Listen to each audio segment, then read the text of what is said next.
Wow, Grant Vernon, how good was that? Vote for Grant for Prime Minister.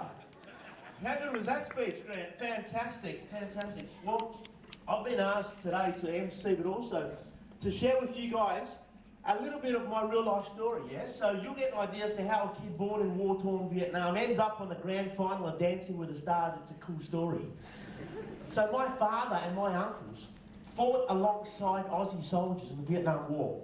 So when the war finished, life for my family was very hard. One of my uncles was a sapper in the Vietnam Army. The sapper is the guy that goes through and clears landmines. And my uncle cleared landmines for Anzacs. The other day I was watching TV and I saw a sapper in Afghanistan. And I thought to myself, this guy doesn't look all that nervous for a guy who's looking for landmines. And I realised he's not nervous because in front of him is a cameraman walking backwards. So after the war finished, my mum's two older brothers were put into concentration camps. And they were supposed to be there for 2 weeks. They were there for 3 years. And other prisoners around them were being executed randomly.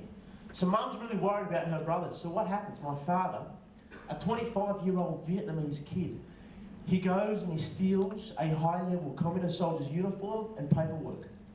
He walks right through the front door of the jail and he says, these two guys need to come with me right now. Just these two.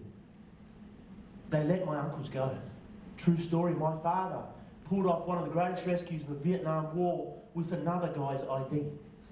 Even Asians think all Asians look the same. Come through. Of course, back then there was no photo ID yet. There was just paperwork, and Dad got my uncles out. My family go into hiding, and we make plans to leave Vietnam. There's 2 uncles, there's Mum and Dad, there's me, my little brother. That's 6 of us, 6 plus the rest of the family, so 34 others. 40 Vietnamese in total. We get on a 9-metre fishing boat. 9 metres. 40 crammed in like sardines. As we leave Vietnam, communist soldiers spot us in the distance, they chase us, and they shoot at us. We're far enough away that we get away, but what happens? We blow one of the engines. And for the next 4 days, the boat travels about 30% the speed it should be. On day 4, we've run out of food and water, and 1 person's passed away.